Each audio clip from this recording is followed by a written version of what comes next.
మరి వాళ్ళు విచారణ పడుతున్నారు. దాన్ని బట్టి మరి ఇక్కడ సార్స్ కూడా నా పిల్లల్ని కొద్దిగా నేర్పించడానికి ప్రయత్నం చేయాలండి.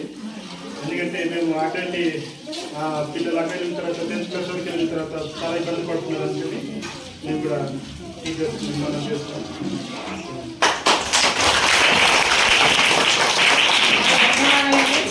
మంచి విషయం చెప్పారు. ఎందుకంటే ప్రాథమిక పాఠశాలలోనే వాళ్ళకి చదవడం ఎందుకంటే ఇంతకు ముందు ఇద్దరు టీచర్స్ ఉంటారు, అది అసాధ్యం. అంటే 60 మంది 50 మంది పిల్లల్ని కాయడమే సరిపోద్ది. వాళ్ళకి చెప్పడానికి సమయం అయితే ఇవ్వలేదు ఇల్లు. అయినప్పటికీ కూడా కొంతవరకు బాగానే చేసుకొచ్చారు.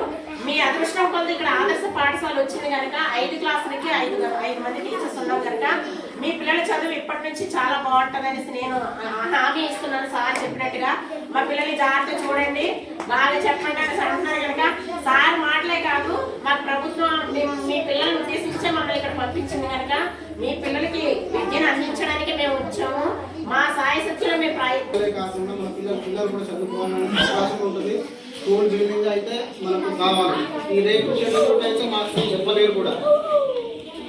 అదే ఇండోర్ కాదు, మన కేంద్రం రాలేదు కూడా. అయితే ప్రభుత్వం మనకి ఇస్తే మంచిది. ఇది కూడా కొద్దిగా చైర్మన్ సభలో బిజినెస్ పెట్టండి, చైర్మన్ వస్తుంది. నాయకులు ఆలోచించి మన పిల్లలకి వాళ్ళు రాస్తూ ఉన్నారు. సార్ అయితే కాపీ రైటింగ్ పుస్తకాలు అవన్నీ తెస్తే అవి చింపేసి పక్కన పడిస్తారు. ఆయన సొంత డబ్బులతో తెచ్చిచ్చారు.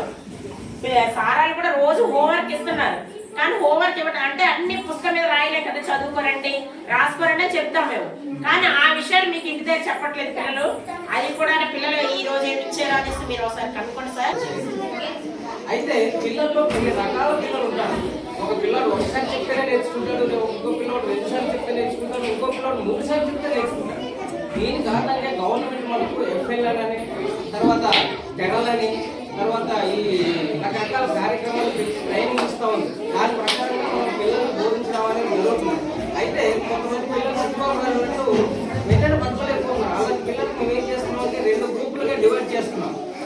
2 గ్రూపులుగా డివైడ్ చేసి ఏ గ్రూప్ని ఒక పక్క, ఈ గ్రూప్ని ఒక పక్క మళ్ళీ డివైడ్ చేసి వాళ్ళని ప్రత్యేకంగా మళ్ళీ 2-3 సార్లు బోధించడం అనేది కూడా జరుగుతుంది. అయితే మరి అంత త్వరగా పిల్లలు పట్టుకోలేకపోతున్నారు అన్నమాట. దానికి కారణం మేము బాధ్యత అనేది మేము ఒప్పుకుంటాం. అయితే నేర్చుకుంటాడు, ఒకేసారి దబాగా నేర్చుకోలేదు, 2సారి నేర్చుకుంటాడు, 3సారి నేర్చుకుంటాడు. ఆ విషయంలో తల్లిదండ్రులు ఎన్ని పరిస్థితుల్లో కంగారు పడవలసినటువంటి అవసరం లేదు. నేను ఆ విషయాన్ని నేను మీ అందరూ కూడా హామీ ఇస్తున్నాను. ఓకే, ఇంకా ఆలోచనలు ఎవరైతే ఉన్నారో వాళ్ళ పట్ల మేము ప్రత్యేకంగా శ్రద్ధ తీసుకొని బోధిస్తామని చెప్పేసి నేను తెలియజేస్తా ఉన్నాను. హోంవర్క్ ఇచ్చిన హోంవర్క్ వచ్చి చేస్తున్నారా లేదని చెప్పేసి చేసుకున్నారో లేదో తెలియదు. కానీ అంటే ఇంటికి వచ్చిన తర్వాత మన బాధ్యతను మనం తీసుకోవాలి పిల్లల మీద. మీరు ఒకసారి ఆలోచన చేయండి తల్లిదండ్రులుగా. ఇప్పుడు గతంలో మరి ఉన్న టీచర్స్ ఇద్దరే. అప్పుడైతే ఇక సార్ బాలకృష్ణ మాస్టర్ గారు నాకు ఎన్నోసార్లు చెప్పారు, సార్ నాకు కంట్రోల్ చేయలేకపోతున్నాం, మరి ఇద్దరు మేము పెట్టి నాకు చదివేది అది క్లాసులు చెప్పాలా కంట్రోల్ చేయాలా పరిస్థితిలో ఉన్నాము. నెక్స్ట్ ఏమన్నా ఇటువంటి అవకాశం లేకుండా వస్తే ఖచ్చితంగా పిల్లలకి వచ్చింది, పిల్లలకి చేయాలి మేడం, మరి ఖచ్చితంగా మీరు చేయాలని చెప్పేసి మేము విన్నవిస్తున్నాం. అంటే మిమ్మల్ని అయితే మేము తప్పుగా అనుకోవట్లేదు. అయితే పిల్లలకి వచ్చింది కాబట్టి పిల్లల స్కూల్కి ఏమైనా వస్తే అది మీరు కొంచెం బాధ్యతగా తీసుకొని చైల్డ్ ముఖ్యంగా మీరు ఇద్దరి బాధ్యత కాబట్టి మీరు ఏం చేయాలన్నా మీరు కొంచెం నిర్ణయించుకుని చెయ్యాలి. అయితే యాక్చువల్గా మరి చైల్డ్ బాధ్యత ఏంటంటే పిల్లలు స్కూల్కి రావట్లేదంటే బాధ్యత తీసుకోవాలండి. చైల్డ్ గారు ఇప్పుడు స్కూల్ పిల్లలు 63 మంది వస్తున్నారంట. 63 మంది పిల్లలు ఉన్నారంటున్నారు. ఎంతమంది? 63 మంది. ఏంటంటే పిల్లలు చదువుకోలేకపోతున్నారు, వాళ్ళు సంతకాలు రావట్లేదు అంటే కారణం ఏంటంటే ఇక్కడ చెప్పడం వరకు టీచర్స్ బాధ్యత. మనం ఇంటికి వెళ్ళిన తర్వాత హోంవర్క్ చేయమని చెప్పేసి వాళ్ళకి ఇవ్వడం కూడా మన బాధ్యత. కానీ హోంవర్క్ కొట్టేస్తే అది అలవాటు అయిపోయి ఈరోజు మా డాడీ కొడతారని చెప్పేసి ఆ రోజు ఎదురు చూస్తాడు తప్పించి హోంవర్క్ చేయాలన్న ఆలోచన ఆశ అనేది ఉండదు. మీ పిల్లలు వినట్లేదంటే మా పిల్లలు వినట్లేదంటే కారణం అది ఒకటి, మా గాలికి ఉపయోగిస్తుంటాం. అయితే ఆ గతంలో మరి మా బాబు అయితే 5వ తరగతి వచ్చడం లేదో ఆ అక్షరంకి రాదు, అది మాస్టర్ గారి ముందే చెప్పాను. కానీ ఇప్పుడైతే 1వ తరగతి బర్ర వరకు వచ్చేసింది.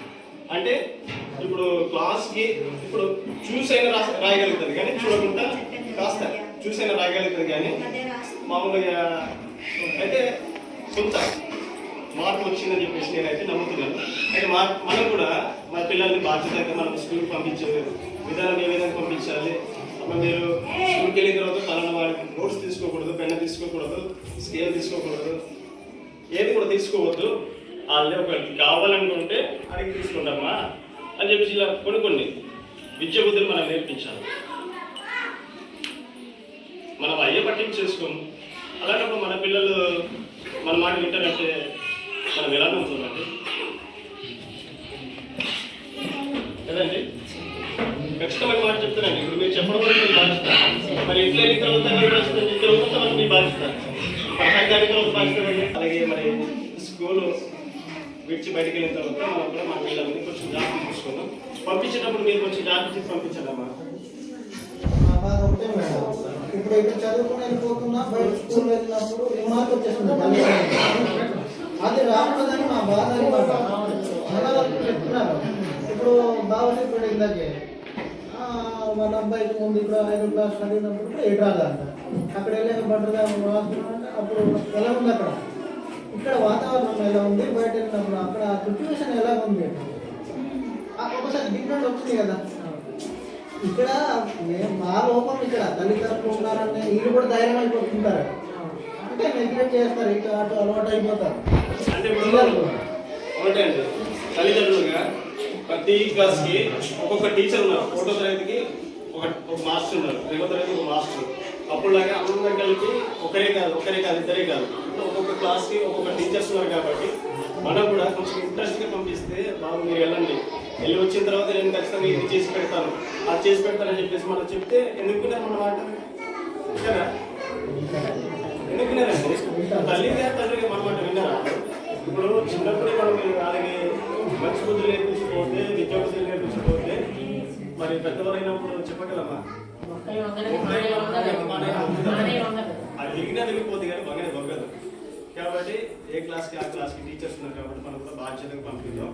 చక్కగా రెడీ చేసిన దగ్గర మేడం గారు చెప్పినట్టుగా వాళ్ళకి కావాల్సింది కావాలి అది కొనిపెట్టిన తర్వాత స్కూల్కి పంపించినప్పుడు మనం ఏం చేయాలంటే, గతంలో మరి చంద్రబాబు గారు తల్లి పొందడం చేశారు కదా, అది మనం సొంత ఖర్చులకి మనం వాడకూడదు. మన పిల్లలకి ఏమైనా అవుతుందో అది దానికోసం వాడటానికి మనకి ఇచ్చే తప్పించైతే మనకి టీవీ కావాలి, ఫ్రిడ్జ్ కావాలి, పరాలు కావాలి, వంటి చెట్లు వేసుకోవాలి ఇవ్వలేదు. మన పిల్లలకి స్కూల్కి వెళ్ళేటప్పుడు పుస్తకం లేదా, పెన్ను లేదా, పెన్సిల్ లేదా, వాళ్ళకి మట్టి నోట్లు లేదా, అవి కొనిపెట్టడానికి మీరు వాడండి. అంటే మీరు ప్రత్యేకించి పిల్లల కోసం ఉద్దేశించి ఇచ్చారు కాబట్టి పిల్లలకి ఉపయోగిస్తే మరి వాళ్ళకి భవిష్యత్తులో బాగుంటుంది కదా. మనం చిన్నప్పుడే మనకి చిన్న స్టేజ్లో మనము కొంచెం అలవాటు చేస్తే నెక్స్ట్ 5వ తరగతి ఇప్పుడు పూర్తయి 6వ తరగతికి వెళ్ళినప్పుడు ఇప్పుడు 6వ తరగతికి వెళ్ళినప్పుడు చదువుమంటారు ఖచ్చితంగా, టీచర్స్ ఖచ్చితంగా చదవమంటారు, రాయమంటారు. రాయలేకపోతే మళ్ళీ డౌన్ చేస్తారు. అది కూడా మనం ఏం చేయాలంటే, తల్లిదండ్రులుగా మనం ఏం చేయాలంటే రాత్రి పూట మన పనులు కాస్త తగ్గించుకొని కొంచెం అలవాటు చేసుకొని పిల్లల్ని దగ్గర చేసుకొని మనం నేర్పించడం కూడా మంచిదేమండి. అంటే నేను లాస్ట్ ఇయర్ నేను అయితే ఇంకా మన పిల్లలు మనం